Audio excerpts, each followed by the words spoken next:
Don't say it, don't say it.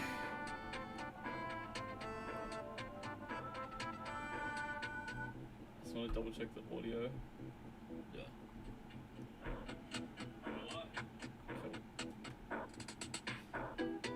Welcome to the live stream. We are back once again, everyone. Hey guys, it's ShizoCrypto here and Jamie Tree.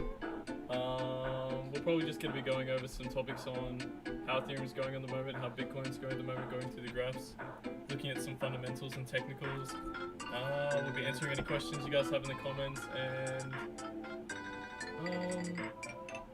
yeah, maybe just running over some altcoins that are running hard at the moment. Yes. Polkadot, Kusama, Avi. Yeah, I think we've got a lot to cover, guys. What an exciting time to be in cryptocurrencies over the last week. Everything's just gone absolutely parabolic. Can't say it wasn't expected, but it's great to see nonetheless. A lot to talk about with Ethereum, a lot to talk about with Cardano, Polkadot. We'll do a few altcoins. We'll cover the Bitcoin Tesla news. And yeah. Welcome to the stream. Welcome to the live show. What have we got on here? Perpetual contract, one day. Let's change this to Binance real quick. Guys, I think we see I'm just going to come out straight away and say I think we see a $2,300 Ethereum by Sunday.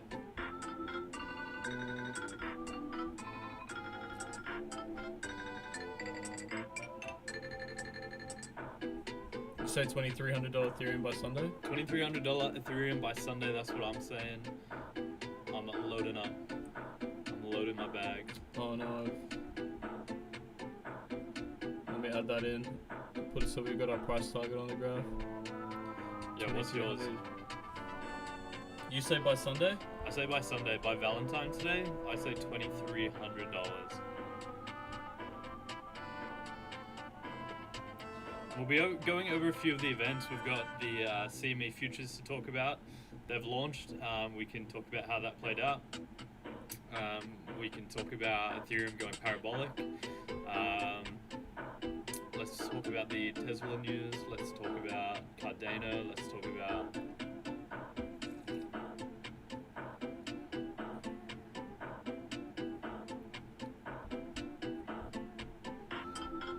This is what I think is going to happen over the next week. Let's just jump straight into price predictions and sort of what we've been seeing in the sort of broader market. This is 2-hour candles, and this time frame here is from 7th of Feb. So that there is 3 days. And what's the day today? We've got. If we run really hard, like we definitely have the plus, we could see 2,300. 2,300. I think that's what we see. Yeah. What's your price prediction? I think we'll see a $2,000 at least. 2,300. Or maybe I'll turn this down a bit. Where is it? I think 2,300's very that's very bullish for the short term. I think it's possible. We've definitely seen it run up, but I think there will be a small traction, especially since we're doing a little top of this mini run here. We could see retracement back to about the 30 or the 50, and then another run up to, probably the 2,000 mark. I say we see a 2,000 by Sunday at least. 2,000 by Sunday? Maybe okay. 2,100. Okay. Okay. I wouldn't discount a 2,300 though. Let's see, music way too loud. Yeah. Music way too loud.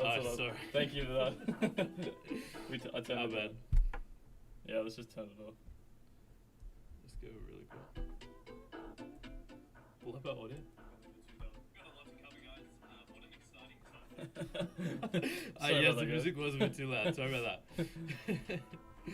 Fellstock, where do you see Ethereum by Sunday? Yeah, Fellstock. Let us people watching in chat, let us know what your portfolio allocations are. Let us know what you're buying, and let us know what you think your Ethereum price prediction by Sunday is. I've put mine up here. I think we see $2,300. I'll be going over the few different news events that's been coming out surrounding Ethereum and why I think we make it a bit later in the show. Grant, you're saying between 2,000 and 2,100 by Valentine's Day? I'd say, yeah. I mean, that would be a nice Valentine's Day gift. LCS top 5. LCS top 5. Welcome to the chat. Let us know your portfolio allocation. And your current sentiment on Ethereum and Bitcoin? Yeah, No idea. I don't own any crypto. Oh, really? Are you looking to buy? I think Interesting. Yeah. Are you looking to buy, or are you just kind of learning your way around the crypto market? We've been getting a lot of newer people to cryptocurrencies coming to the live stream and asking if it's a good time. If it's a good time to be getting into the scene, and I think you're still early, so a good time to be checking things out, taking a look at the broader cryptos, taking a look at the top 10, getting familiar with it, maybe dipping your toe in terms of investing, and just following the market in general. So, yeah. Welcome everyone to chat. Welcome. We are just going to be going over a few different cryptocurrency charts. Exciting time. It looks like we're going to hit another Ethereum all-time high. And we'll also be covering a few different altcoins, Bitcoin price, and a few different news events that's been happening.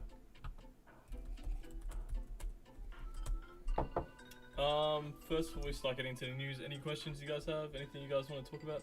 I'm not sure if you answered already, but where do you see Bitcoin in the short term? I say we'll definitely see 50. We'll see 50k any day now. I reckon. I'm very bullish that we'll see 50k any day. 50k any day. I'm gonna go with a shorter, because who knows what happened. Like, it's harder to make these medium-term price predictions and sentiment guesses, just because anything can happen. Like the Tesla news that came out, any technical analysis when a news event like that comes out, everything gets thrown to the wind. Technical analysis means nothing, and we saw a double top and then we just completely blasted through it. So medium term, like imagine if Apple comes out and say they're investing 5%, 10% into Bitcoin, longer term. So in terms of short term though, which I think you can use technical analysis to sort of see where we're going, I think we see a consolidation with the Bitcoin price over the next, say, 48 hours to 3 days. And we continue to see the Ethereum price run as well as the more altcoins. I think the news has been digested now about the Tesla buy, and we're going to see a more general run and heat up of Ethereum as well as the other altcoins. So that's what I expect to see happen. Welcome all the new viewers in chat. If you're new, just let us know what your portfolio allocations are and what your Valentine's Day estimation is for the Ethereum price. Looking at buying Litecoin. Alright. Not my favorite crypto, but... Yeah, Felstor. Looking at buying Litecoin. That is probably my least favorite cryptocurrency. Do you want to tell them why? I just think there's a lot more. I think there's just a lot of other projects that are doing much better stuff in their sort of space. I see the appeal to it just because it also has a name behind it. And it hasn't ran, is one of the ones that hasn't run hard yet. Yeah, and it has run hard in the past, but yeah, it definitely hasn't gotten... There's a lot of other projects that I think are going to overtake it very soon. I think a lot of the altcoins in the top 20... And that already have overtaken it, you could say. We've seen Polkadot, Cardano. Yeah. Is Litecoin even in the top 10 anymore? I think it's number 8. It's number 8? Let's pull up the top. But it's falling hard. This is why I'm bearish on Litecoin, and I used to be very bullish on Litecoin. It made up a decent chunk of my portfolio. We saw Square and PayPal, Cash App, all allow the purchases of 4 different cryptocurrencies. This was towards the end of last year. And those 4 different cryptocurrencies were Bitcoin, Ethereum, Bitcoin Cash, and Litecoin. So when I saw that, I was bullish on all 4 of them. I thought those would be the main 4 adopters, and that we would see them all claim the top 4 spots. However, what I failed to take into consideration was the teams behind all these other projects and the work that's been done on them. And you can see that they're just completely outpacing in terms of returns and features of the actual network and coins. So I think a lot of these third generation blockchains and cryptos have been doing much better stuff than a lot of those second gen ones that came after Bitcoin. Obviously besides Ethereum, which has allowed for so much versatility since they started developing, but yeah, that's my take on it. And as you can see in the top 10, I think Chainlink deserves to be much higher. I think Avi is going to be much higher. Yeah, I can't see Litecoin staying there for very long. I think that just a lot of the other projects are just going to take over their spot. Yeah, I think we're going to see Chainlink take over Litecoin, and then soon after a few others to drop it out of the top 10. So that's my thoughts on Litecoin. I still think it goes up. I think the broader scheme, and I do see the temptation of buying Litecoin because back in 2017 it ran so hard alongside Bitcoin, so you would expect it to do the same. However, I don't think it does this time, and you're going to see better returns on different coins.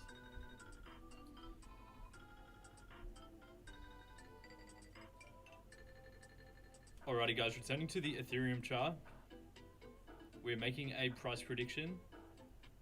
I have $2,300 by Sunday, and Grant's made $1,100 on Sunday. And I just want to walk through a few different reasons as to why I think we're going to see it keep running. We're currently sitting around all-time high levels, and if you remember 2 live streams ago, just when Ethereum had blasted into price discovery mode at $1,500, we got a lot of questions if it was going to go to $1,600. And we made the prediction there was too much momentum. We were seeing too many factors play into the price action, that we weren't going to see any sort of sustained consolidation, and that it was continue to run. And lo and behold, what we've seen is it continued to run. Now, we saw the CME futures launch over the last 48 hours. We saw a minor pullback. I think a lot of the people that were scared about this happening, Michael Van de Poppe said he wasn't going anywhere near Ethereum while this was launching, just based on what had happened back in 2017 to the Bitcoin price. It was a non-event. Absolutely nothing happened. Look at this. Do you call that a dip? Would you even call that a dip? What is that? That's nothing. So a complete non-event, and I think that is just a testament to how all these positive tailwinds that are playing into the Ethereum price action. And I think we're going to continue to run hard, and we're seeing more and more news events pop up. So let's go through a few.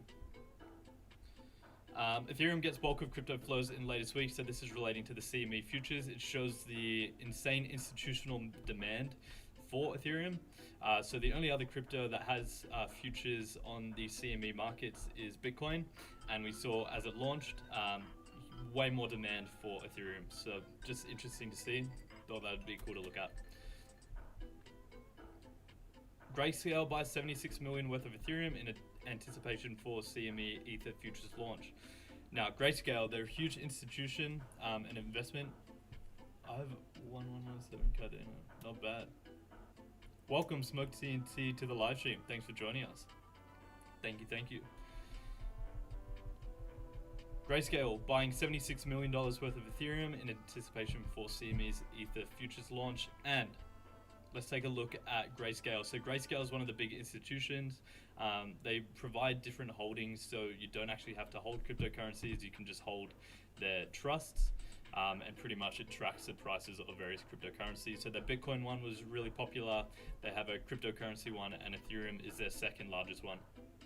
So this is interesting because it's very synonymous to the Ethereum price, and it shows the larger demand for Ethereum across the board. So saw huge buying up, saw it flatten out, and we are seeing them return to buying it as the CME futures have launched and demand has returned to Ethereum. So super bullish in the short term. This is why I think we see a $2,300 Ethereum by Valentine's Day on Sunday. How long is that? 4 days? 4 days. A lot of people do talk about Chinese New Year being a bit of a setback, but I don't think it will be. I think that's just a lot of I think that's just a lot of false news.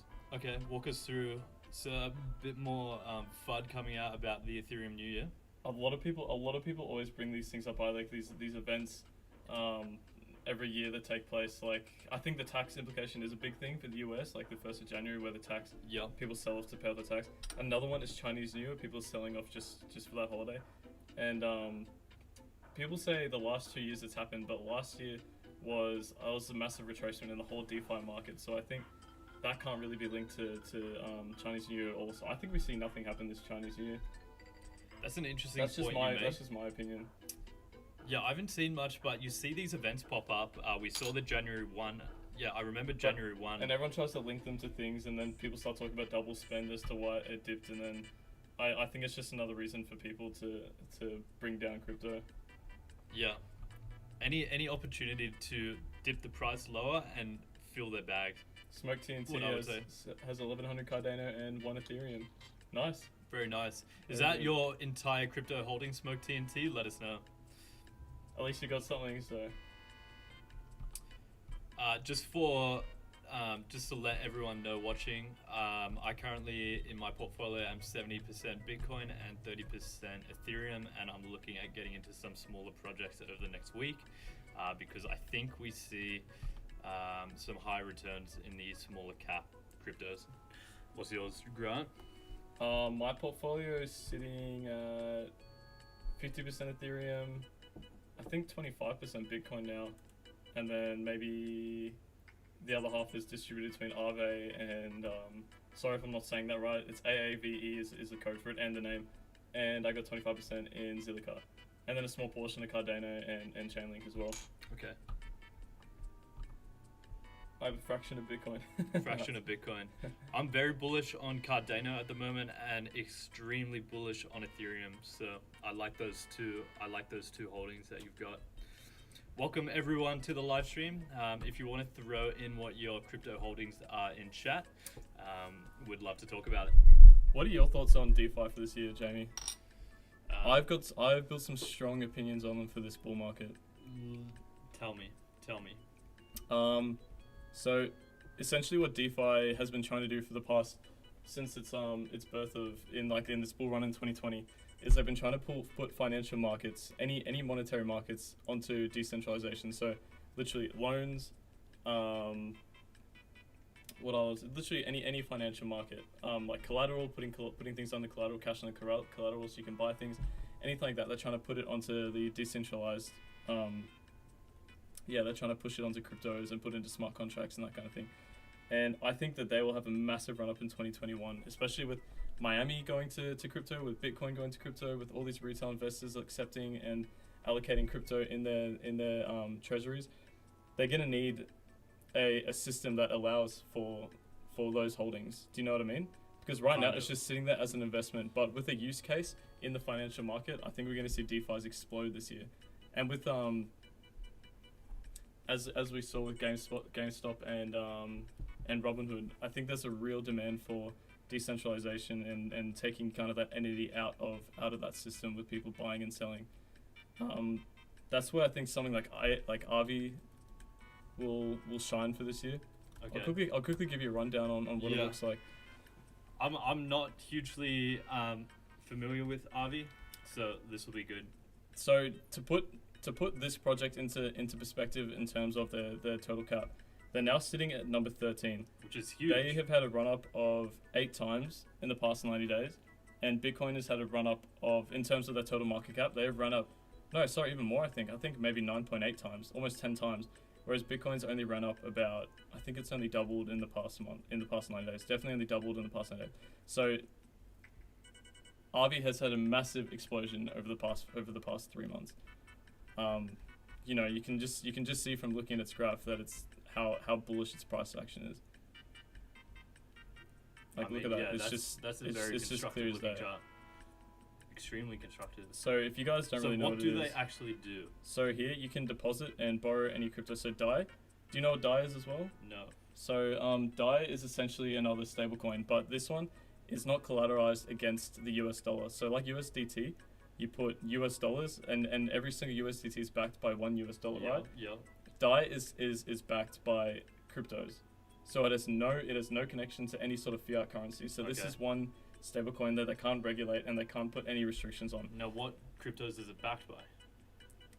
Bitcoin, Ethereum, anything that you're willing to put under stake and under deposit. Okay. And put under stake. So it's not tied to a particular crypto asset? No. It's just an entire market and it's tied to What is its price based on? Just the US dollar. So the price does move with the US dollar. Okay. But then that kind of spread between the US dollar and your deposit is based off the US dollar. Okay. So then you can put up crypto in return for DAI. and you can put up any of these cryptos for deposit, and then you will be able to receive like a percentage, just like with staking. You'll be able to receive a percentage on your investment, and then that will give you leverage because that's under collateral now. You'll be able to borrow all these cryptos here and put that onto the market or potentially sell and buy, therefore exposing yourself to double the amount of risk that you would have if you just kept the one that you put under collateral. So let's say you put up one Ethereum for collateral, okay, and then you buy USD with your now value because you have stuff on the collateral, so you can spend to receive another crypto. This sounds like an infinite money hack. Well, no, not really, because then you won't be able to buy with that USDT because your stuff's still in the collateral and they can see that in the system. Does that make sense? Yeah. So with that USDT, you'll then be able to buy another crypto. Yeah. And then as long as you pay that back after, if you think you're bullish on both, you'll be able to make double the risk. Yeah, gotcha. Okay, Does that make sense? Gotcha. So this is what Avi is doing. Yes, and the same with Compound. It's just the same as that, but I think Avi's a lot more. Interesting. It's a lot higher in this. Very interesting DeFi project, and you're bullish on it in the near term. Very, very, very bullish. Very bullish. Okay. Very bullish. Interesting. I think DeFi is going to see another massive run up that we saw at the end of last year, the beginning of this year, and early 2020. Very, very interesting. Let's get to some questions in chat. Robinhood put a lot of DeFi with it. Yeah, exactly. I think Robinhood put a lot of people into decentralized exchanges. Yeah, 100%. I honestly think that may have been the reason why Aave and Comp both exploded. Wouldn't the volatility of crypto and DeFi make it much harder for people to adopt it? Yes. Yeah. I would say yes, that volatility is sort of shies people away from cryptocurrencies in general and DeFi in general, but it's getting better. And over collateralization helps to kind of mitigate that volatility, because if you're putting more under collateral than you expect to lose, then it kind of protects both parties. That's one of the reasons. That's one of the things that they do in these DeFi projects is over collateral. My portfolio is currently 65% Litecoin and 35% Bitcoin. Should I convert my Litecoin to ETH then? And if so, when should I start doing it? Thanks, guys. Yes, I think. Not financial advice, but yeah, generally not financial advice. I'm not a fan of Litecoin in the slightest. Yeah, I understand. I understand the reasoning behind it, but I personally would not hold 65% of my portfolio. Yeah. I mean, fair enough, you believe in it and everything, but I personally would not. Yeah, look, the bull case, it's the bull case for Litecoin. Square and PayPal, they offer it as one of the four. The big thing it has going for it is a lot of people know what Litecoin is. A lot of people know Bitcoin, Ethereum, Litecoin. And then, like, if you ask people what, say, Aave is, if you ask people what Cardano is, like, general people that aren't in the space, they have no idea what you're talking about. Chances are they've heard of Litecoin, so it has its name going for it. And a lot of people see Bitcoin as gold and then Litecoin as silver. So in that sense, I do see the bull case behind it, but I don't, everything it does, Bitcoin does better. And I think your money is better off elsewhere. I think the whole crypto market moves upwards, but I think you'll see better returns in other places. Now, how would I go about doing that? I would slowly, this is my advice to everyone, dollar cost average it out, never lump sum it. So don't instantly convert all that Litecoin to Ethereum or a different project. I would dollar cost average it over a certain amount of time. Just because if Litecoin runs, you don't want to have that FOMO, you don't want to have that regret. And if Ethereum starts running while you're holding these bags of Litecoin or whatever project you want to get into, you're not going to have FOMO either. So you win both ways when you dollar cost average. And of course, we know the whole market relatively follows Bitcoin around its price movements, but it's always good to, it's not good to hold 100% Bitcoin. It's even worse to hold 100% of any other project. So make sure that you're diversifying yourself into any kind of different space in the crypto scene. Make sure you've got, I'd say probably majority Bitcoin or Ethereum. I'd say you could actually keep a pretty similar amount of each in your portfolio, even like a 40-40. Yeah. And then keep that 20, I would say keep about, 10 to 15 in DeFi, and then another 5% in maybe some smaller projects that you really, really like, that are in the top 50, that you think will start to outperform the big boys in the market. Do you think ETH will ever hit 20K? People also know Doge, yeah. People do also know Doge, so... yes, I think ETH will hit 20K. Yeah, do you think ETH will hit 20K? This is an interesting question that we get often. and it's based off Raoul Paul's his estimation of the 20k. Why do you think it hits 20k? I think it's a matter of time. Yeah. I don't think we hit 20k this year though. Oh, I don't think we hit 20k this year either. I'm not gonna potentially not even this bull run. I think we see it. Yeah, I think we'll see a few cycles. Definitely a few cycles before 20k. If you want to look at some good price predictions, go look at Michael Van Day Pop. He's an analyst and he does some really good stuff.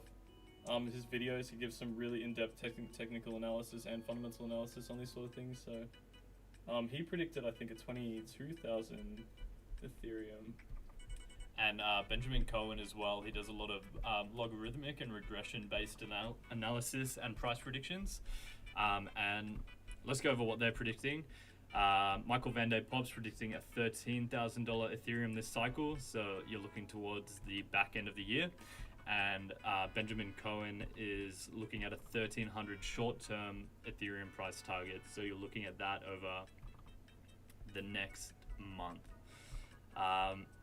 Let's give our 2021 price predictions. I think Raoul Paul and his prediction of 20k, I think the logic makes sense and is there. So he's basing it based on adoption, based on the usage of wallets, and based on the adoption of Ethereum in general against Bitcoin. And you can see that it, in terms of cycles, is one cycle behind Bitcoin, and it matches up almost perfectly. So back in 2017, when we saw 20k Bitcoin, we saw it fall back and fall into a bear market for about 3 years because it had no business being around 20k. What I think it did have business is being around 6 to 7k last cycle. So I think this year, max peak, we see a 6 to 7k Ethereum. That's my price prediction based off that.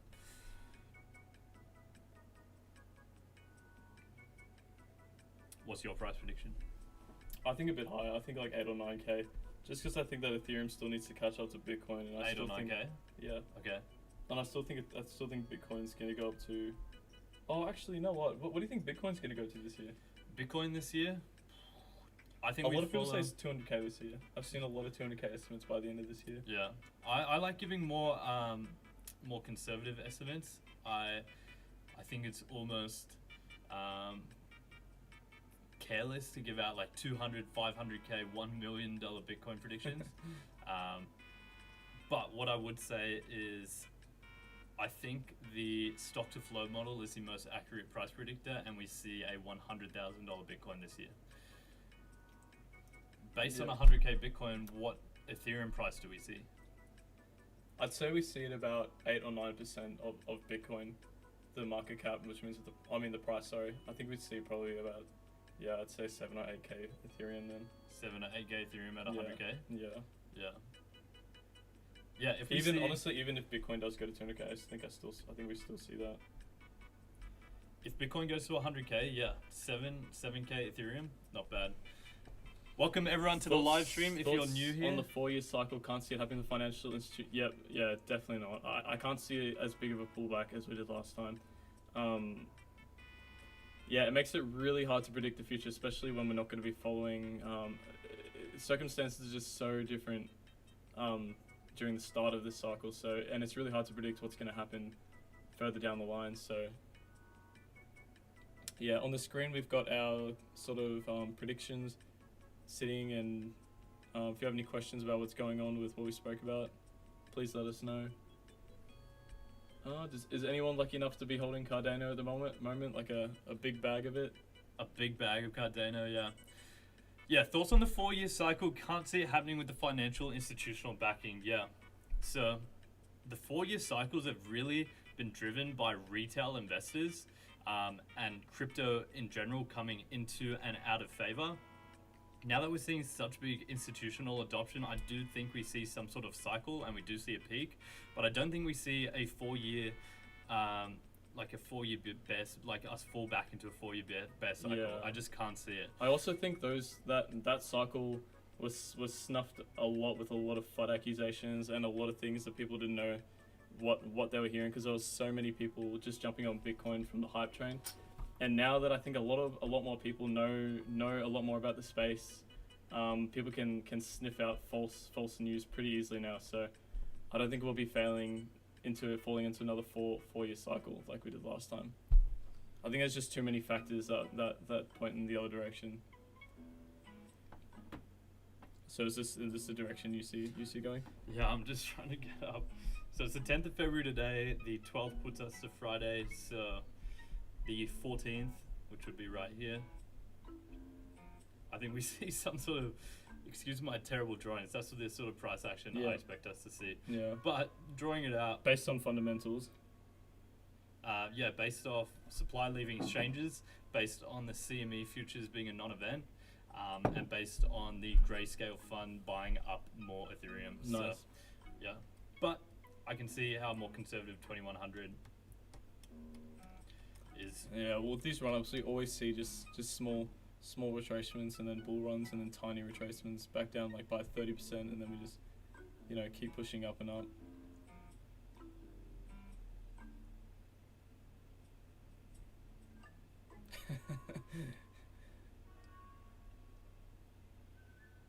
Linking them together. Is that the little downtrend? No. That looks legit to me with just a small little. Bitcoin drives altcoin values, but generally the alts go up vastly more percentage-wise usually. I think you mean in the short term altcoins go, yes, they do go up vastly more percentage-wise usually. Bitcoin does drive altcoin. I don't think it. Yeah, I guess you could say that. I more say that it fuels them. I don't think Bitcoin is a reason why a lot of them go up, but it definitely is the biggest influence. I think we'll see altcoins. A lot of the altcoins outperform the market going into 2021, especially with we've never really had as big of a demand for things like DeFi projects as we have this year. I think last year DeFi was a lot more of look what we can do, and this year's more like what do we need to do, especially with the city of Miami right now, which is really trying to adopt crypto. I think that's going to be some massive news, and if people are getting paid with crypto, and if people are going to be able to pay bills with crypto, they need to be able to do everything else, such as get loans and that kind of thing. So you've been told you look like a guy from Peaky Blinders. Which one, me or Jamie? What do you think about DOT? I love DOT. I'm very bullish on Polkadot. I think there are some issues circulating around DOT that I do have a problem with, just comparing it to its competitors, but I think they are the closest to solving the issue of interoperability, and I really like how they've done it. It's such a hard issue that we haven't look really... like that guy. Do I? Yeah.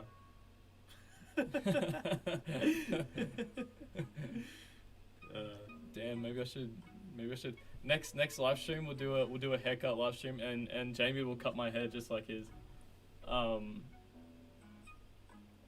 Yeah, I really like Polkadot. I really like Kusama especially. I think Kusama's still got, which is, if you don't know about Kusama is kind of like Polkadot's testing ground where people build their blockchains in for the development into Polkadot. So I think we'll see some really awesome projects coming out onto that platform. Any other altcoins you guys are looking at? Anyone bullish on Zilliqa? Anyone bullish on... I sold some of my Aave for 1 ETH over... Yeah, I honestly... Yeah, I'd pay that. I wouldn't sell all your Aave just in case, but I still think Aave has still got a lot of potential to keep growing and get into the top 10, especially with the service that it's offering. Yeah, welcome everyone new to the live stream. Let us know what your portfolio holdings are in chat, and we'll have a chat about them. And we'll discuss about it. We always preach your portfolio allocations are if not the most important thing to look at with your crypto 100%. allocations. So if you're too over leveraged onto one of these smaller projects you're really bullish on, you can get burned pretty easily. So, and we've always get questions about new guys coming in and asking if they should dump their life savings into Doge. I think a lot of people have asked that, and guys, honestly, so this is our opinion on Doge before we get any questions in regards to it. In terms of portfolio allocation, I think it's a great hedge to have between 1 to 3% of your portfolio in Doge. Not because I think it's a good project, not because I believe in it. I do think it's funny. But as a hedge against Elon, as a hedge against TikTok, as a hedge against the Reddit Dogecoin community, you never know what's going on. And when there's a crypto bull run, you're going to see these huge returns like we have been seeing. Yep, definitely. We saw when Doge sprinted all the way up to 1 cent territory. We would see people's portfolios going from 5% Doge to 50% Doge just overnight, and especially what's happened recently, it's always a good little hedge to have against the market pumping the most, just the meme coin. So where do you find alts? Expand on that a little bit. Like, where do we see altcoins? I've got mixed opinions on a lot of the altcoins. So in general, I think I'm very bullish, and I think alts will outperform the market over the midterm. Just specific ones though. If crypto becomes accepted payment currency either through Tesla or others, governments will full on go into Terminator mode. What do you mean by Terminator mode as well? Like, you think they'll crack down and stop it all from happening, or because if you look at the Miami government, they've already said that they want to put Bitcoin onto the treasury, and I think with all the announcements and progress they made, I don't think there's many barriers left stopping them. Where do you find alts? A good way is honestly to just put your feelers out there, see what people are talking about on Reddit, see what people are talking about on YouTube, see what's sort of garnering a lot of the attention, because generally those are the ones that are going to run hard. The ones no one's talking about, they're generally not going to run that hard either. If you find something, it could be the best coin ever and have the best features, could be the fastest, could have the best scalability, but if no one's talking about it and no one knows it, you're not going to see returns. And let's be honest, the reason why a lot of us are in altcoins is to get that superior returns to what we'll see with Bitcoin. Against Bitcoin. Bitcoin. So yeah. My high cap holdings are Aave. Everyone's holding Aave these days. Everyone's holding Aave and Ethereum, GRT, ADA, ZRK, low cap. I don't know any of these actually. Oh, I know Spice. Where do you find which alts to invest in? There are thousands. How do you pick the ones that are the good ones? I can give my personal route on how I'm the left drinking the beer. The one I look like Peaky Blinders. The one drinking the beer. Jeez, how far behind are you? Where do I find which alts to invest? I honestly don't look at all the 1,000 alts. I look at the top 50, potentially top 100. If I see a project doing well, some of the biggest things I think you need to look out for when looking at these cryptos is go on their Reddit, go on their oh man, Joe Coley. I mean, you kind of do, bro. I kind of do, I think, yeah. Honestly, maybe. You do look like that. I can see that. Yeah, you do look like it. If I did my hair like that? Yeah. Yeah, if you did your hair backwards. I can see it. I see it. Thanks for that insight, David Silva. I love it. Maybe I'll change my profile picture to that dude. I think it should. Yeah, I think this is some good stuff when you're looking for which alts to look out for. Go onto their Reddit, go onto their Twitter, look how active they are, make sure they're doing some blog updates. Another really good thing to look at is for their governance. So a lot of these cryptos hand out sort of governance tokens for either staking, or maybe the crypto is a governance token. Like, I know Zilliqa, if you stake it, you receive GZIL, which is pretty much governance Zilliqa, and they'll do like massive forums on what you want to see. It'll be like it's discussing 20 different topics, so they're super interactive with the public. That's a really good thing to see in these crypto projects. Look at the people on board of the team.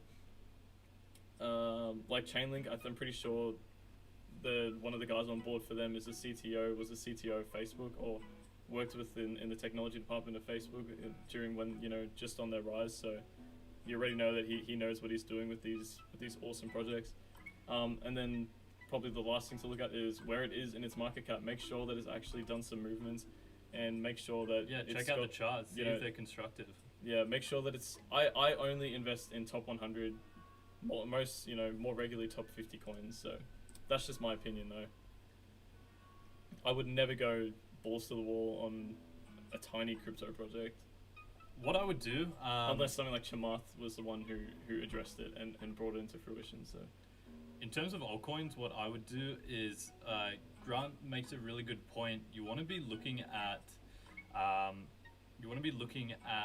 their social medias, their website, and make sure they're putting out a lot of stuff and garnering a lot of interest, because yeah, they can have the best project, but if they're not talking about it, if they're not getting interest and building their project and getting just general awareness about it, you're not going to see good returns. Generally, the subreddits are really good. You can sort of gauge people's sentiments. It's a good place to start with a lot of them as well. So yeah, but honestly, you're glutton for choice. Like, just look at all these charts and look at the top 50, like, and yeah, it would be hard not to make money on some of these smaller coins. Governments can still tax with cryptos. Yeah. Governments have to tax and control a currency in order to have power even exist. Yeah, they do tax crypto still, but I think he's saying that they don't really have the, like, if you didn't want them to tax it, it'd be very hard for them to do some snooping around and find your cryptocurrencies, because it's all decentralized. Depending on what exchanges you buy it on, it is hard for them to track this stuff. So yeah, they have no control over it. They don't have any control over the supply of it. They know your income though, especially if you're getting paid in cryptos or fiat. So yeah, I know what you mean. Yeah, it makes it hard to track. Yeah. Definitely. Yeah. Taxes. Yeah. A video dressed like him with a suit would be cool. Would that be cool? That would be very cool. Any characters that look like him, so I can be that guy and he can be We should do a haircut stream dressed as him. Yeah, that'd be cool. That would be cool. And we'll put some gel in and make it look like that as well. I love it. I was holding Len before it rebranded to Aave. Oh, nice. Yeah, bought it 27 cents. Nice. But I was also holding Dragon Chain, which I held it all the way to $5 and back to nothing. That's alright. How much Dragon Chain did you have? Were you balls to the wall in it, or what about Tron? Tron was one of the ones that ran so hard back in 2017. I just think there's cryptos that other people are looking at and talking about. I know Tron has had some like publicity lately, but and it was a really big back in 2017 coin. The reason I don't like it, and don't get me wrong, I'm not saying it's a bad project or that it doesn't see returns and continue to see returns, but the reason I don't love it is because it's nowhere near price discovery mode. It still has a lot of different levels of historical resistance that it'll have to make it past. And you're glutton for choice in terms of Polkadot, Kusama, Cardano. There's so many in the top 10 that are in price discovery mode that have huge backings. Their teams are incredible. That people are bringing them on board to adoption. Yeah, they're seeing huge adoptability. Yeah. Maybe let's say. Any other altcoins anyone want to talk about? Maybe let's top 50. Go over our top 5 picks. Okay. In the boil top it down. 50. Boil it down to top 5. Not including Bitcoin, Ethereum. Yeah, not including Bitcoin, Ethereum. Let's do that. Yeah, let's look at our top 9,000 now down to 50. Oh, that sucks, man. At least you held Aave, so that definitely easily offset the amount you lost, I hope, depending on how much you had. Yeah, that's, I guess, me and Jamie. If you're new to the live stream, we got ShizoCrypto, Jamie Turi. My channel's in the description if you want to subscribe. Also subscribe to Jamie. Yeah, welcome if you're new and not subscribed. ShizoCrypto, who I'm doing the live stream with, he does a lot of technical analysis. He's the top 3 links in the description. If we can get him to 1,000 subs over the next few weeks, that'd be sick. Man, Thorchain Rune. And welcome. I like Thorchain just because of its tag Rune. It just gives me that RuneScape. That's Also a cool Mithril. name as well, right? Mithril and Rune, I think are both so cool just because of their name.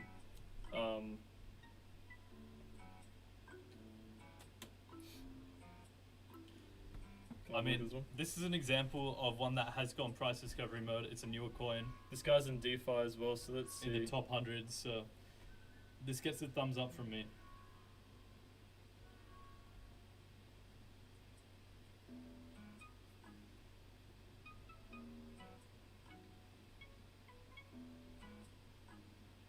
Are we looking at another sort of Uniswap, SushiSwap crypto here? the future version of Binance, yeah, but is it like is it better than Uniswap or SushiSwap? Like why are people pumping Thorchain as opposed to these guys? Ooh, what is that? Oh, okay, that's just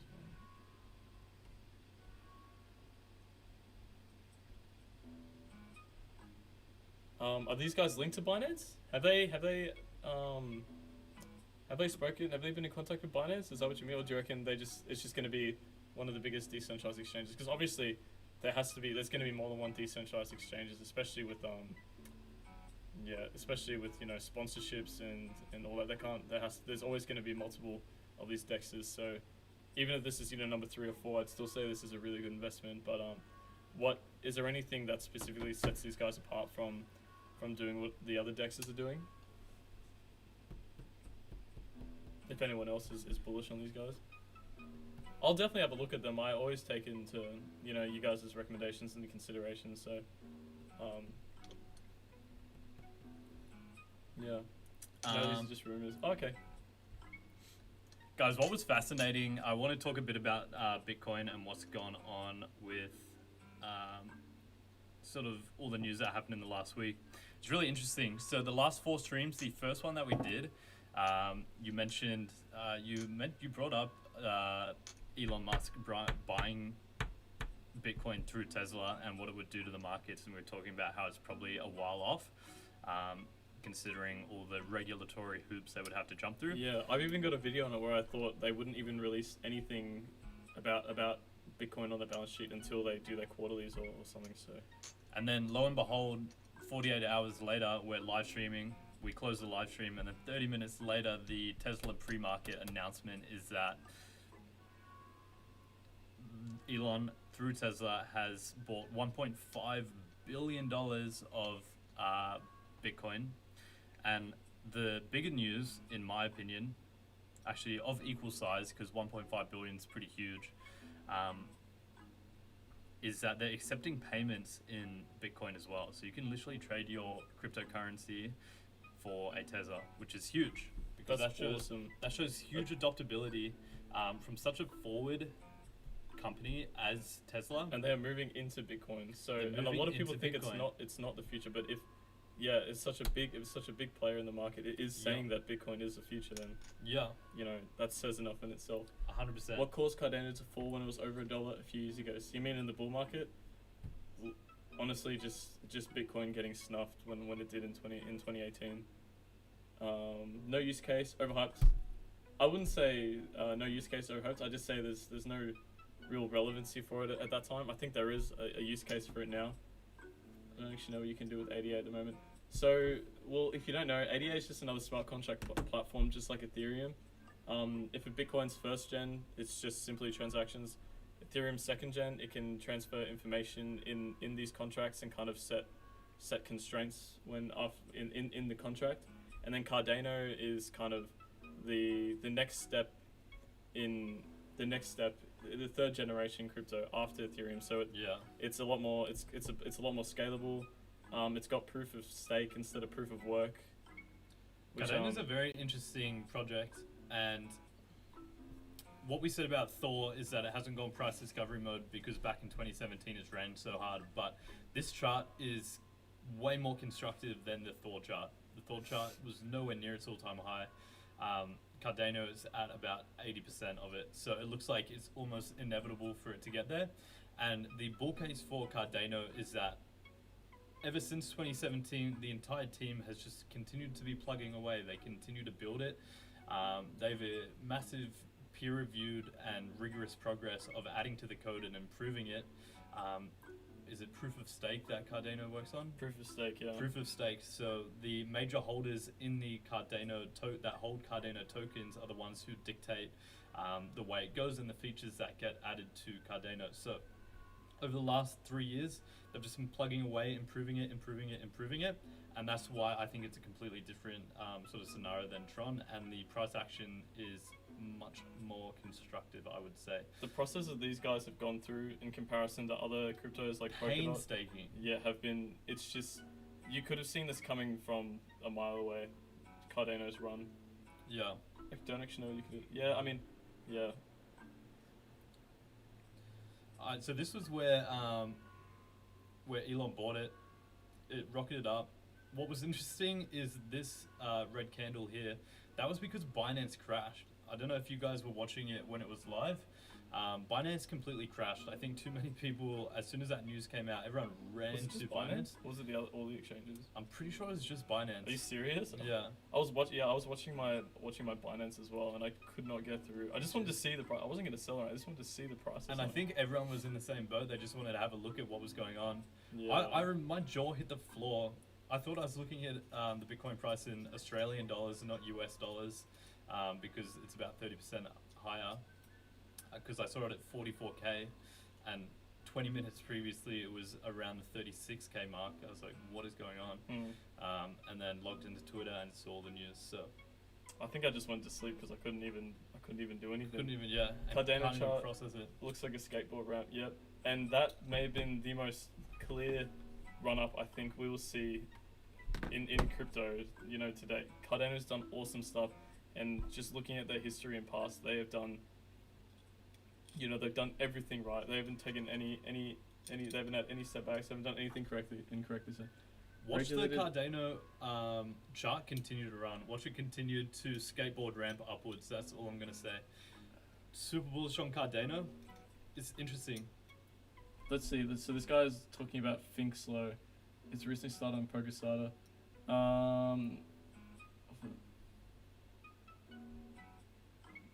From the world's leading CeFi and DeFi protocols through one connection, one account, one KYC process.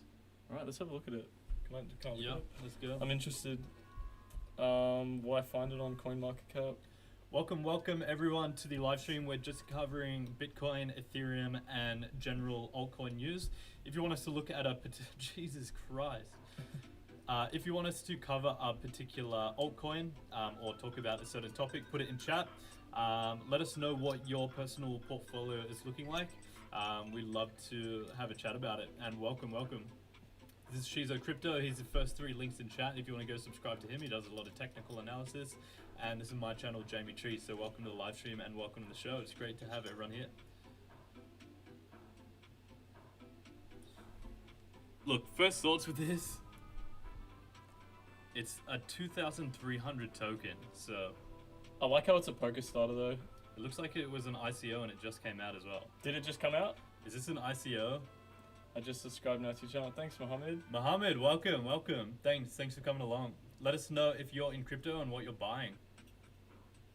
Let's look at their website real quick. Do you guys want us to keep looking at these altcoins? I think it's really interesting for all of us to just take a step back and see. So this is just another. What's it got to do with CeFi though? Yeah, Fetus Crypto is right, Mitchell. That's my first thought as well. Fetus Crypto. Someone's name Fetus Crypto. No, I think he's talking about this. Finksflow is a Fetus Crypto. Oh, I thought someone's name was Fetus Crypto. I was gonna say. No, I think this is a Fetus Crypto. It looks like it's an ICO, and this is why I'm not a fan of a lot of the ones that lay outside of the top 100 and even the top 50, to be honest, because what happened back in 2017, and let's not forget it wasn't that long ago, a lot of these teams would get together, pump out a really jazzy website, get a lot of hype around their social medias, they'd get a lot of capital in and investors. You'd see like 200% returns as soon as they ICO, and then they'd smoke bomb immediately. So yeah, you want to make sure they're not just doing a pump and dump. You want to check pump and dump, selling out to the retail holders, getting your money, and then deserting the projects. All their news. You want to check their socials. You want to see who's on board.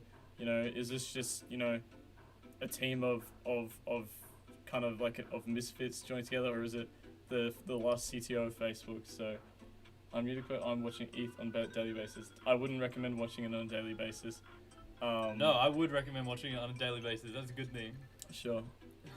Why would you not recommend watching it on a daily basis? Because I don't know. I think the weekly candles give much more of an insight into where it's headed. If you're watching it every day and you see a 20% drop, I assume that I don't think he's bought it yet. And I'm watching it. So if you're new to crypto, don't just take a step back. Don't be discouraged by the daily charts. You can watch it every day. what I mean by don't watch every day is just don't be discouraged. Kind of look at it at the weekly charts and take a step back and I would look at the agree with bigger that. picture. When will So it- Mohammed, if 20, you're holding 22. it and you're a long-term holder, I would agree with Grant. Don't look at it every day. If you're new to it and just getting into crypto, look at it every day. Look at the news, read up about it, get knowledgeable about it, see what's happening with the price action. But once you're a holder, don't watch the 1 minute candles and then crap your pants if you see a 5% drop or whatnot. I think that's where I'd agree about. That's what I would agree about not watching it every day. Didn't put too much on FXF, learnt my lesson in 2018. Yeah, 100%. I'm not saying it's a bad project. I'm just saying be careful, like, because we saw it time and time again in 2017, 2018, that smoke bomb take everyone's money. And yeah. Yeah, honestly, I'm holding it for the long run, so I'm not too phased by any sort of price fluctuations. I sometimes trade on it if I do see any daily candles. I don't usually. I know that we're headed in a good direction, so yeah. Welcome everyone to the stream. Yeah, I didn't put too much on FXO. Yeah. Yep. As a lot of people did. Oh no. Don't yell into it. Oh no. I wasn't gonna yell. Did I just disconnect it? Oh, let's see. No, you didn't. Okay, cool. We've still got audio.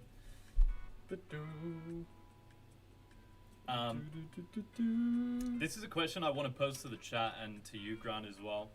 How long are you holding your cryptos for? If this general sentiment I'm seeing across the board from analysts, from YouTubers in the space, even from the bigger guys, Raoul Paul, Michael Saylor, I think we had Mitchell in chat say, what do you think about the 4-year cycle? If this is the peak of the cycle, are you holding through the bear cycle? Are you trying to get out at the top? What's everyone's strategy? Are you holding it for the long term? Let me know. To answer Jamie's question, I'll definitely have an allocation of long-term holdings that I won't be trading, but I will be moving out in portions here and here, like swing trading. I think if you know at least a little bit about crypto, you can better your position just by doing a bit of swing trading here and there. What do you think? That's my opinion, at least. I've at least been doing that, and it works for me. So it really depends what kind of trading strategy you want to approach it with. Yeah, what I think. Because I am bullish on the long-term perspective of crypto, but I also want to make as much profit, gather as much satoshis as I can in a bear market. Get as much returns as you can. To answer my own question, I would say, so we have both been trading stocks for much longer than we've been in crypto. We've only come around to crypto in the last 6 months. We were in the market a bit in 2017 and then have come back around hard in the last 6 months just because there's bigger returns to be made.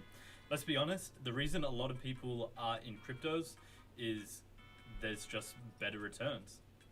There's much better returns than you would see on the stock market and then that you'll see on different other assets.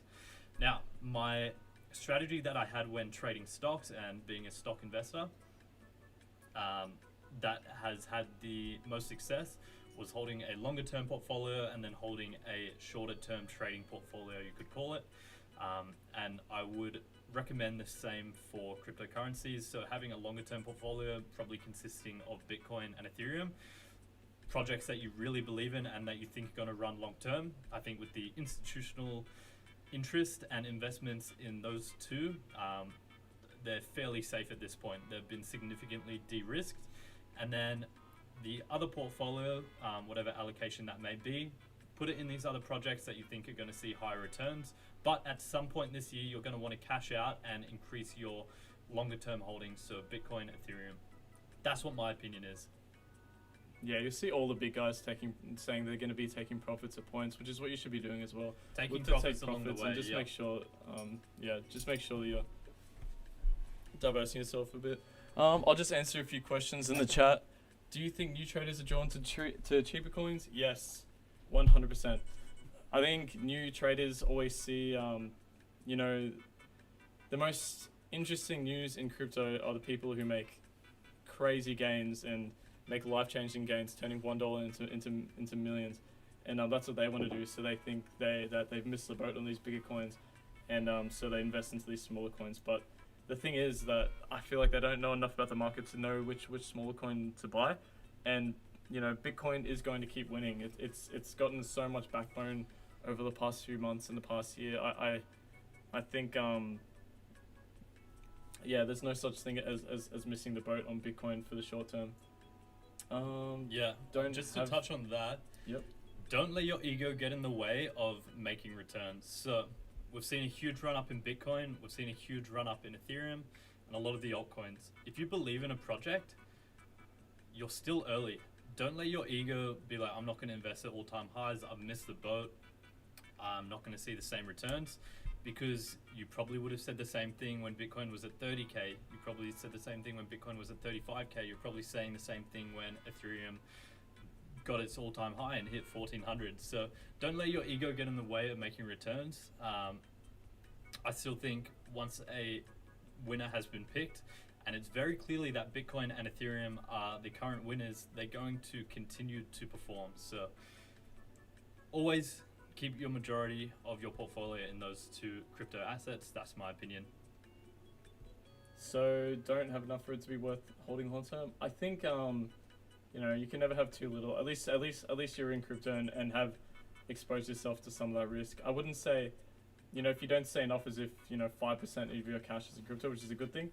So maybe you are well exposed to crypto because it could still explode. So maybe I think you'd be surprised that you do have enough worth long-term holding.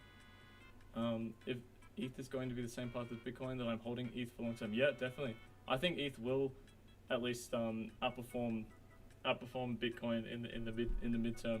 I think ETH was capped out at, I'd say, what was it? It was like 20K. Was it 10% of Bitcoin during the last bull run? No, it got up to about 15%. It got up to about 15%. Yeah, that's right. So if we see it running back up to 15%, which ETH has grown so much, it should be at least 15% of the market cap of Bitcoin.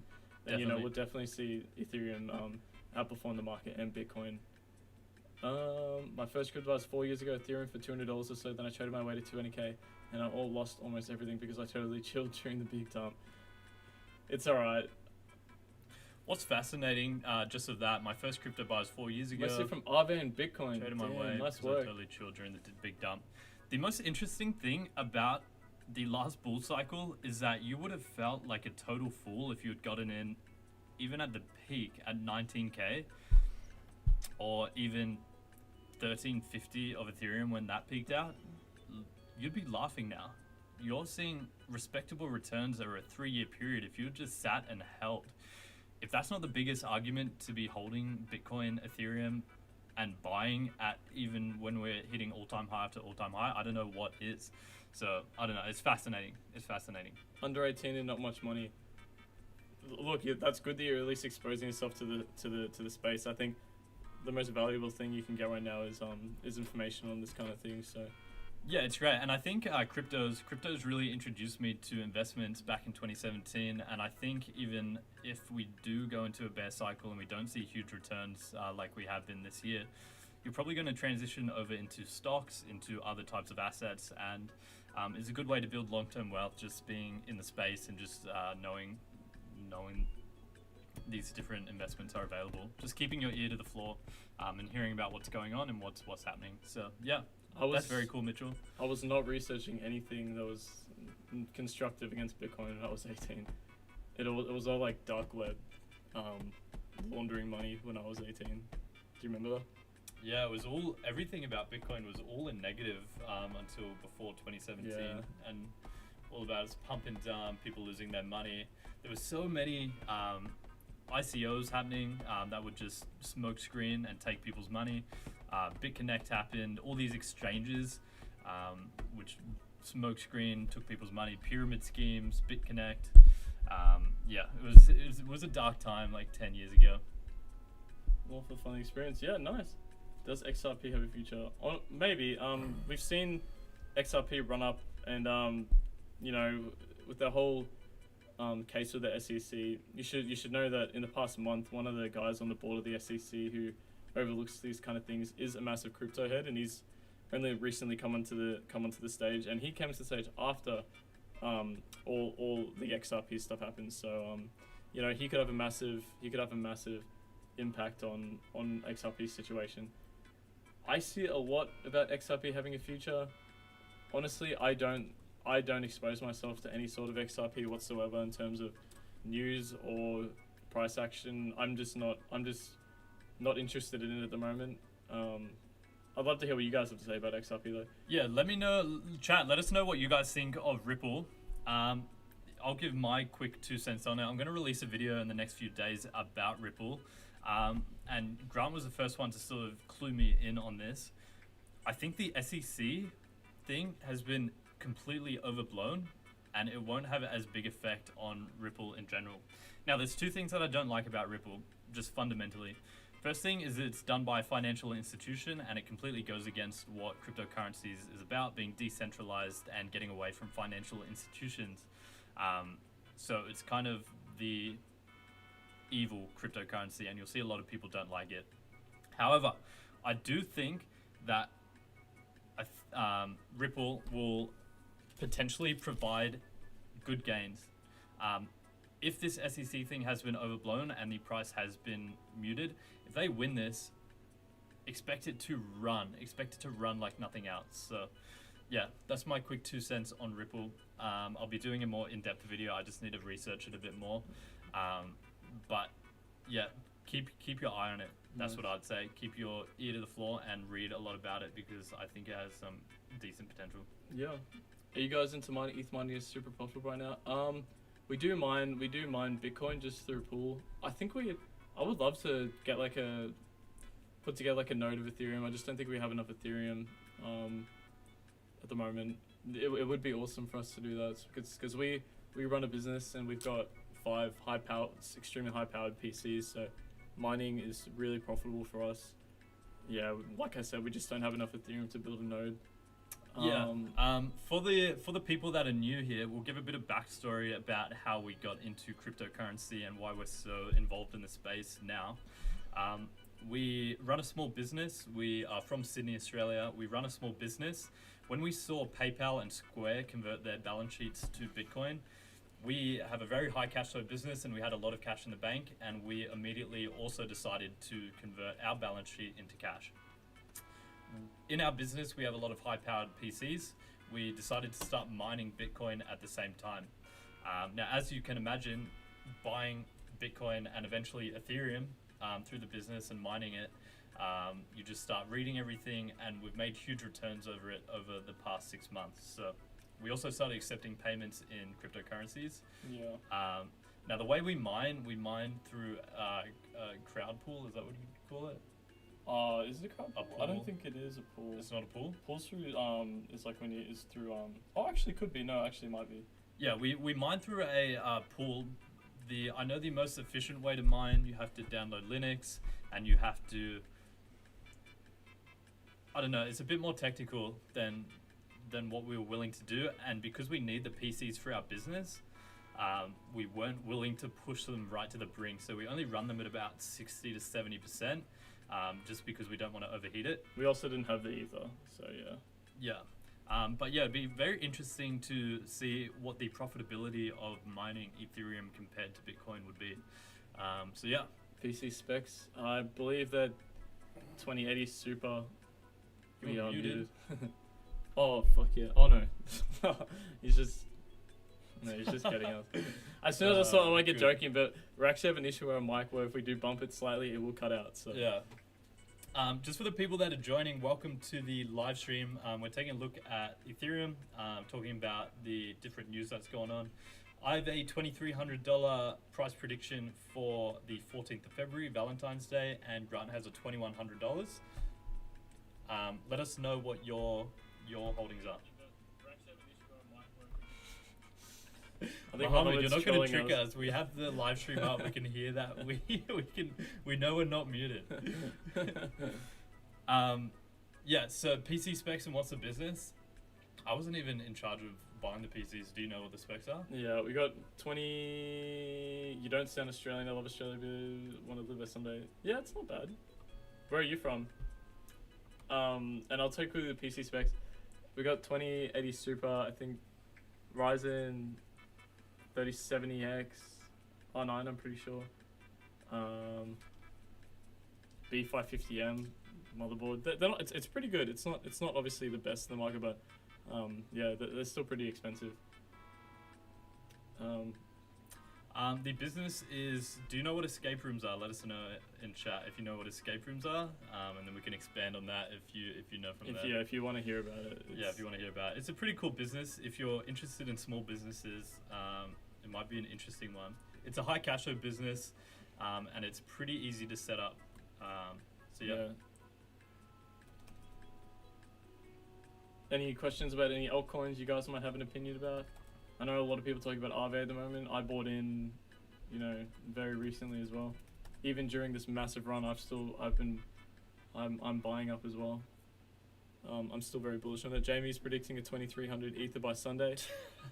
I'm going to YOLO into Soldier Coin. I think that is a great decision. What's he doing it through?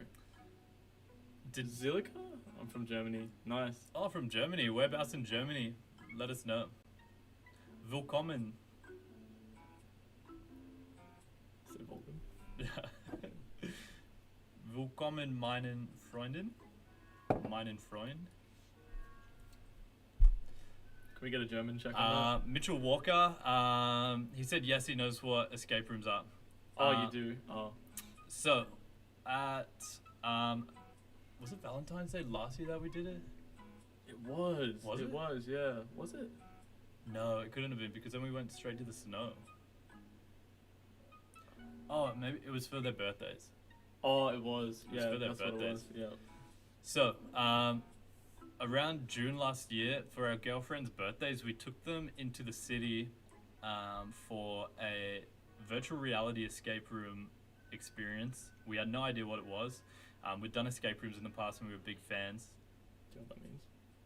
Moin. Oh, it's like a hello. Moin moin. Oh, we have another German speaker. Vacuity. Is that a winky face or a smiley face? I can't tell. Guten Abend. No, Guten Morgen. Wer kommst du? Interesting. Everyone in chat, let us know where you guys are from. This is very interesting. We seem to get a lot of South African watchers, a few Australian, a few American, and I guess from Germany as well. Anyway, the business is a virtual reality escape room where have a commercial partnership with Ubisoft, if you guys know who they are. They're the people that made Assassin's Creed. So we run parties, we run people through here. It's more of an entertainment thing. It was a good thing about it is it's a high cash flow business. It's easy to get up and running. There was pretty inexpensive properties in terms of leases. So we set that up, computers, and then put the money into cryptocurrencies. We're actually here right now, but maybe we'll give you guys a tour of the place one day.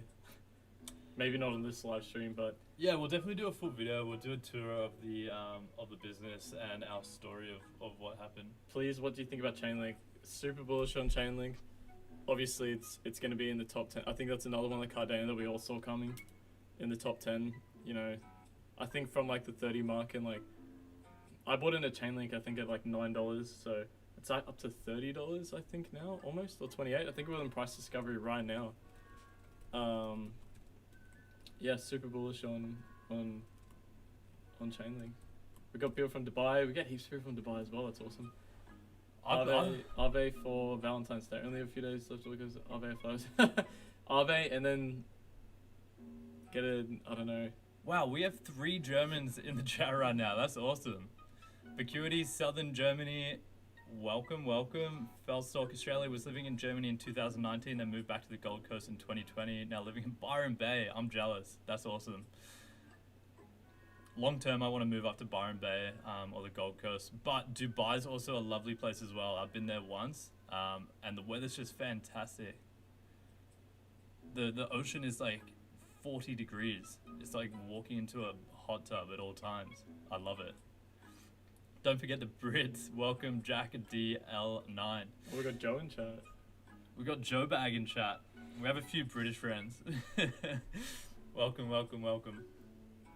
Gotta go. Bye. Thanks, Go, bye. Mitchell. Thanks for coming out, Mitchell. We'll Hope see you you on make the next some. live Hope you stream. make some mad gains. This Yeah, I hope you weekend. make some mad gains. Thanks for coming out and thanks for the questions. Everyone in chat, let us know what you're holding in your crypto portfolios so we can talk about it. We're mainly focusing on Ethereum and altcoins. We have a $2,300 and a $2,100 prediction for Ethereum on Valentine's Day. So, Something. Oh, she just wrote it. We'll be wrapping it up. I think maybe in the next few minutes. You guys got any other questions about any altcoins that we can run through? You know what? I actually want to look at the charts of Aave real quick. oh, We have just been seeing let's talk about so Chainlink. much Aave. You know a bit more about Chainlink than I do, and I think Chainlink is one to watch hard.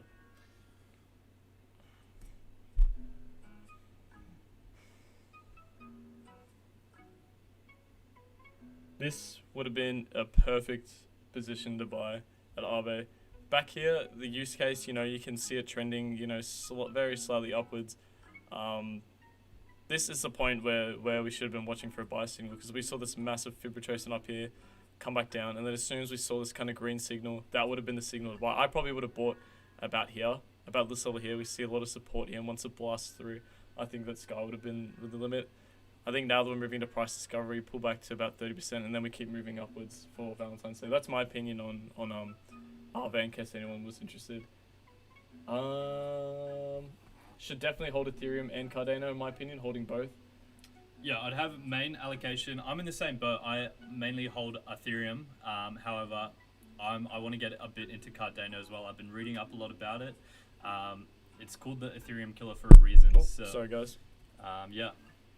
What's going to be the biggest gain? It's going to be a DeFi project, and I would bet money on that. It's going to be one of the smaller DeFi projects. Oh yeah, 100%. Just based off market caps, and like the smaller coins are going to run harder, but it's going to be hard to pick which one, because if you don't pick the right one, you're not going to see the returns. And I wouldn't go digging trying to find it either. Yeah, I would look at something that is going to get good returns. Potentially not as explosive as the small ones, but you can so easily get burned trying to buy these small ones. Yeah, the risk ratio is way thrown out on these smaller coins. One of the smaller coins will have the greatest percentage over the next year, but the risk and the percentage chance that you actually pick which coin is going to be it's like picking a needle in a haystack. So yeah, I'd mainly allocate towards Bitcoin, Ethereum, look at Cardano, Polkadot, Aave, all these big coins, because they've already been emerged as winning cryptos, and they will continue to win. Any cryptos you guys want me to talk? Do you want me to talk about Chainlink? Do you want me to talk about Aave? Do you want me to talk about Polkadot? You guys give me a quick one of them, and I can run over my thoughts on it. I'm super bullish on all those ones that Smoke TNT put in chat. Those are probably my sixth favorite at the moment. Yeah, Smoke TNT. That's a beautiful looking portfolio. I couldn't. I want to put Zilliqa in there as well, just because I really like Zilliqa. What about Kusama? You're still very bullish on Kusama? Yeah, Kusama. Yeah. I'd still probably put it below these guys, just below these guys though. It's interesting. So there's sort of a ladder of returns that you can see with a lot of these network projects. You'll see Ethereum. I think you see Polkadot outperform Ethereum, and then I think you see Kusama outperform that, and then you say Zilliqa outperform Kusama potentially. Oh, definitely. I think Zilliqa is going to catch up to Cardano in terms of gains very soon. Very soon. It already actually. Oh no, I think it already did. I think it already did see some. Let me quickly check my phone, see what it's at. The fact that Zilliqa is piqued the interest of the famous investor Chamath Palihapitiya, I think is super bullish, because he really doesn't stray away from Bitcoin. Yeah. So, I think that's incredibly bullish. I put a price target of $7 on Zilliqa.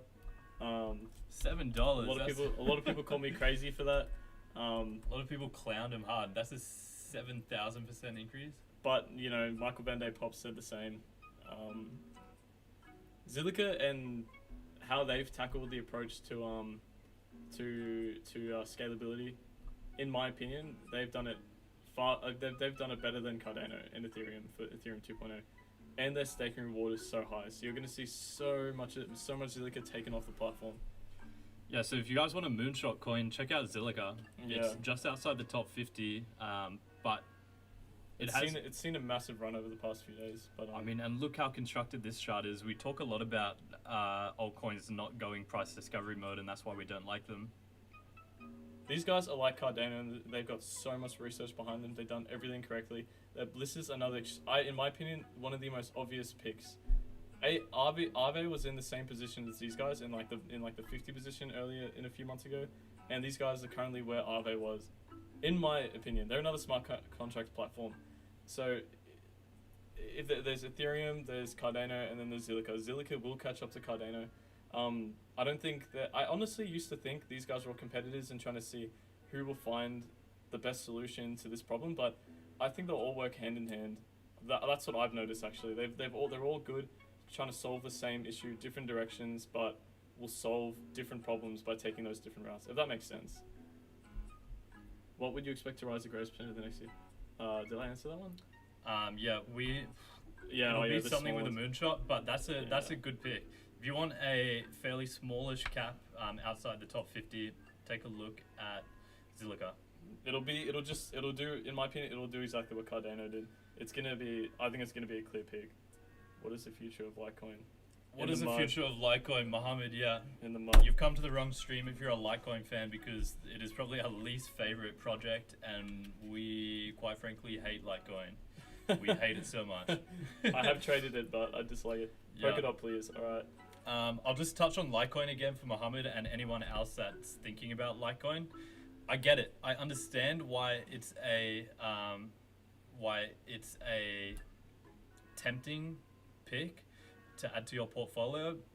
It follows the route of Bitcoin, and it's one of the top 4 that PayPal and Square picked, and it's nowhere near its all-time high. You would expect it to run hard like Bitcoin and catch up. You'd expect a return to the top 4.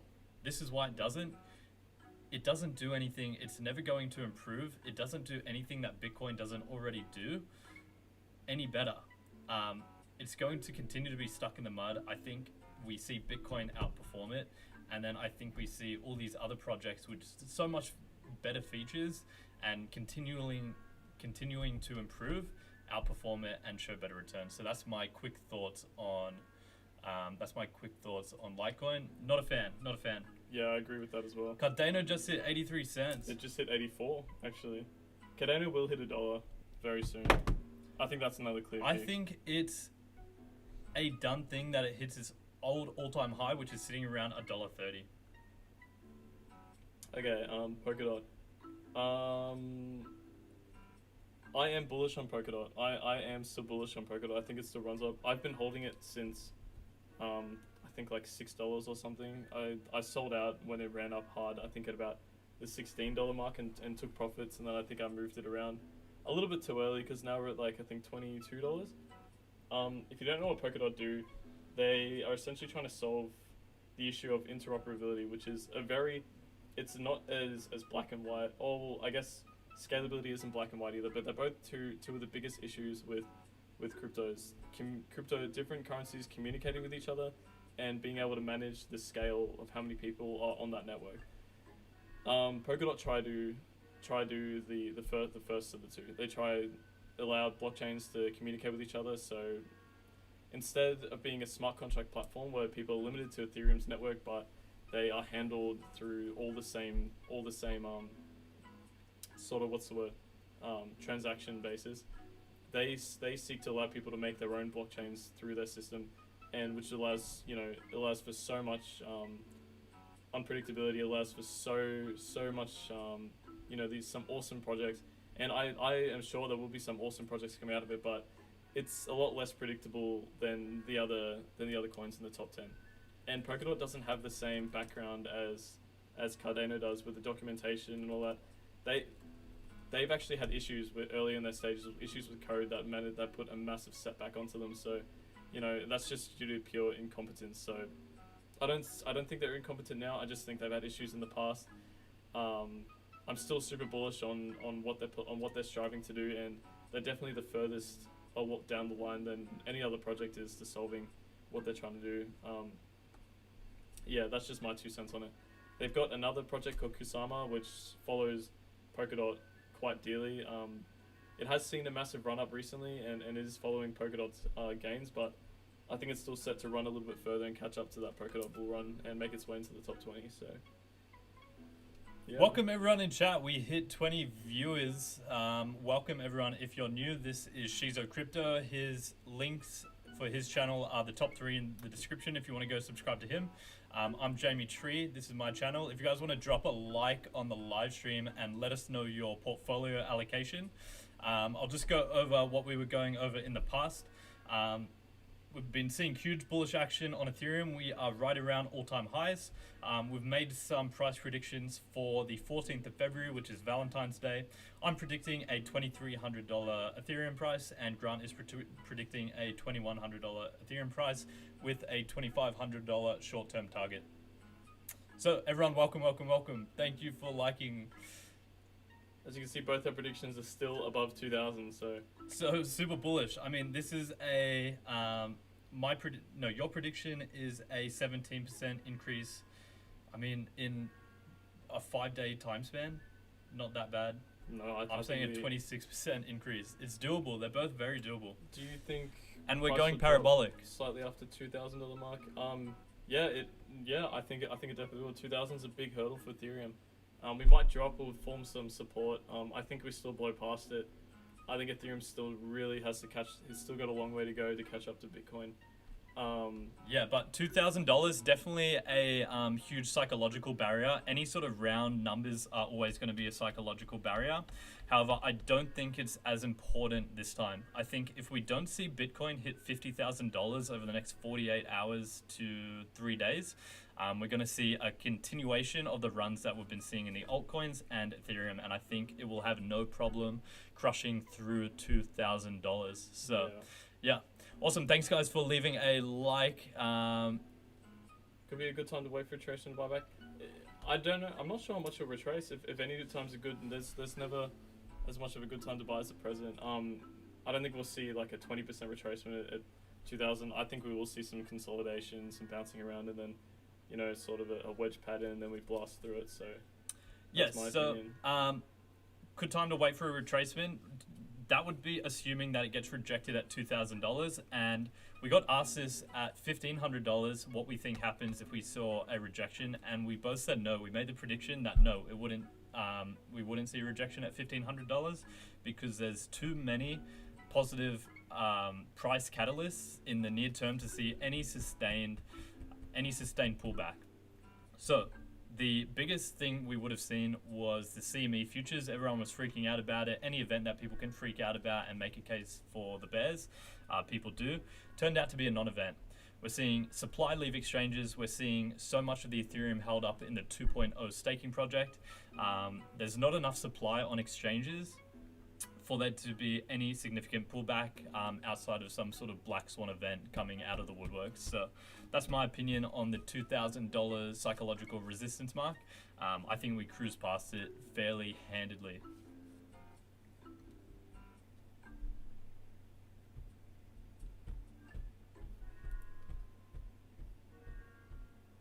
Polkadot, please. Alrighty, we'll probably wrap it up in a few minutes. Any final questions before we? For all those Cardano holders in chat, you must be extremely excited. My small amount of Cardano has taken over a large bit of my portion now. You love to see it. You love to see when you have a smaller allocation in your portfolio and it completely run and then take a larger portion of your portfolio. Yeah. On this live stream, we see a lot of questions about Dogecoin. We mentioned this earlier, but it's always good to. In our opinion, I think it's always good to leave. I've been buying Doge as it settles and as it goes down a little bit. I'll buy a little bit and then I'll wait for it to, spike when Elon pumps or something, and then I'll sell. I think it's always a good little hedge against publicity. It's the only coin that really pumps really, really hard from like a little bit of publicity, and it's got the potential to go from 1% to 15% of your portfolio. So that's why I always think it's a nice little hedge to have just at a small allocation of your portfolio. And an interesting thing I would say to that is potentially Elon doesn't pump Doge now that he's disclosed that Tesla has bought Bitcoin. I think he has to maybe be a bit more serious. He's just invested 1.5 billion of his investors and shareholders' money into cryptocurrencies. Is it very professional to be pumping a competing cryptocurrency anymore? I don't know. I don't think he does. So I think we'll see him chill out a bit with the Dogecoin. But yeah, always a good hedge to have 1 to 3%. Yeah. Anyone can pump it. I don't know. I think a lot of that Doge money is new money though. I'm not sure if that's coming out of Bitcoin. Yeah. Oh, I just meant from like a like SEC regulatory standpoint. Can he buy an asset and then immediately start pumping other assets in the same space? Oh yeah. Not that money would come out of it. Do you think buying Zilliqa for ETH is a good idea right now? I think Zilliqa has huge potential, a lot more potential than Ethereum in the midterm. I'd still much rather capitalize on the Ethereum gains. I think it's a lot less risky and more inevitable than Zilliqa is. I would recommend holding some Zilliqa, just the run up of Ethereum, the run up of Cardano. What's next? Zilliqa. I think it's quite black and white. I just wouldn't recommend putting all your portfolio into it. Doge is great to buy and loan cash out repeatedly. Yep, that's essentially what we're saying in one sentence. Yeah, we definitely agree with that. This is what my and Grant's advice would be when you're buying different cryptocurrencies. If you've identified something that you want to buy and add to your portfolio, this is how you go about doing it. Dollar cost average. The good thing about exchanges is that it's percentage based, so you're not going to get hit with multiple fees if you slowly average in. So buy a little now once you've identified that you want to buy it, and then wait 24 hours, whatever your time span is, wait a week, and then either average up or average down. That way you win both ways. You're getting a better price. If you wait a week, you have money, you have powder dry, and then if it keeps running, you'll be more comfortable sort of averaging in. So that's why I've always done it with my purchases in cryptocurrencies, and I'd recommend dollar cost averaging as well. Yep. Is there a better option? Just double check your Coinbase. I know that if you're using like quick buy, I'm not huge. I don't know too much about Coinbase, but if you're gonna buy it through quick buy, you're gonna get charged like a 1% fee. And you're the one from Felstock. You're from Byron, aren't you? So Australia, we are a little bit more limited in choice. I recommend Binance. That's just because I like to trade a little more. I like to watch it in a bit more depth, and I find it a bit more intuitive compared to other trading platforms. But just make sure that you're getting charged only 0.1%. That's pretty standard. Felstock. So I think you said you were from Germany and now in Australia. As I'm not sure how it works with a German citizen, but I know if you're Australian buying on Coinbase, you were getting charged 1% of every buy. That's quick Oh no, buy, I think it was 6%. I'm pretty sure that's quick buy. Oh, so just quick buy? I told her there's two different types of purchases. There's like quick buy, and then there's like a spread fee. Like you could only buy as an Australian citizen on Coinbase at like 6%. There was no like market buy options. Oh really? Yeah, that's okay. why. If that's the case, don't do it. Yeah, I used to be on Coinbase. I'm not sure what circumstances are because I know if you're a US citizen on Coinbase, you get 0.1%. Make sure the transaction costs are 0.1%. Binance is a good option if you're Australian. Would recommend that. But yeah, whatever exchange you're using to buy, use 0.1%. Yeah, dollar cost averaging on Uniswap are very costly in gas fees, especially if you're not using another couple. Yeah, look, honestly, wait, especially in times like this, wait until the DEX is developed on Zilliqa. That's my opinion on that. I know that they are looking at something, or wait till the DEX comes through Cardano, where the gas fees won't be that expensive. I know Uniswap skyrocketed when Ethereum gas prices skyrocketed. I'm pretty sure it's come back down. I had a look at the gas prices today. Was only working there for a holiday visa. I'm Aussie. Okay.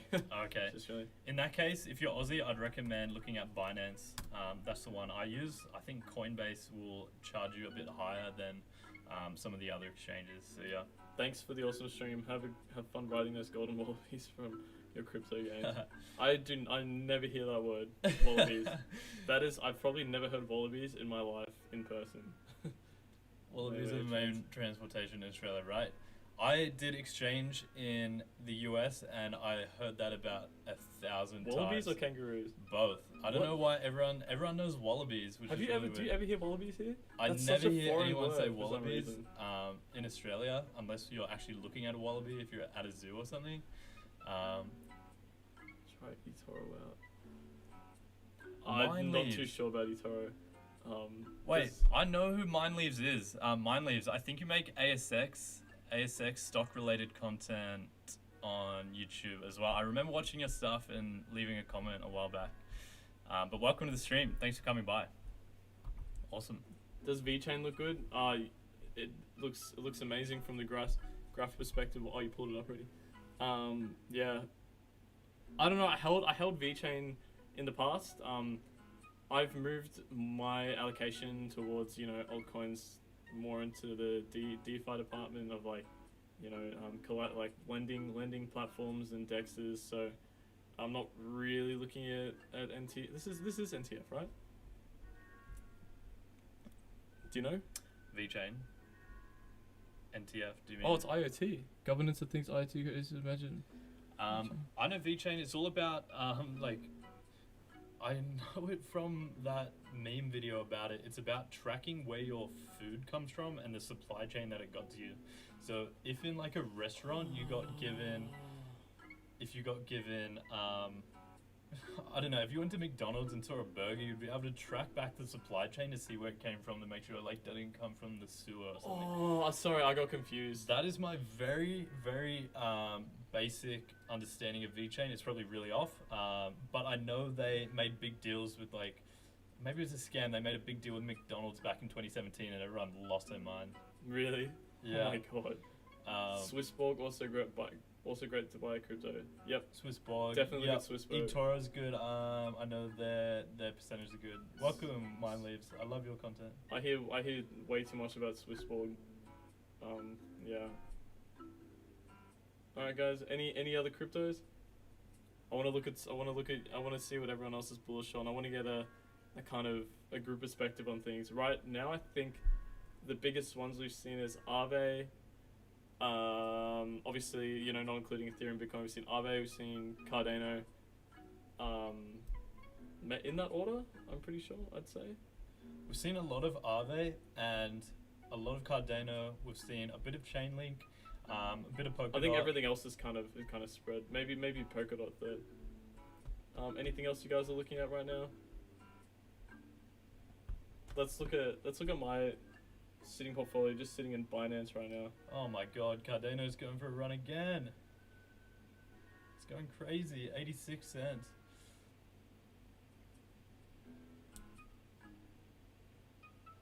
It's going to hit 87. I think it's a foregone conclusion that we see Cardano reach its old all-time high and go price discovery mode within the next 4 weeks. How often do you guys live stream? A few times a week, usually around this time. Yeah, we'll be trying to do 5 days a week. Yeah.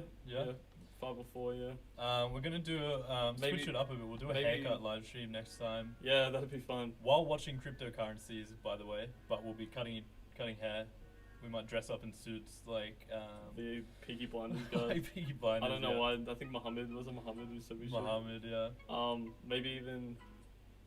I don't know. We'll see what other stuff. We might do a haircutting one. See the reception on it.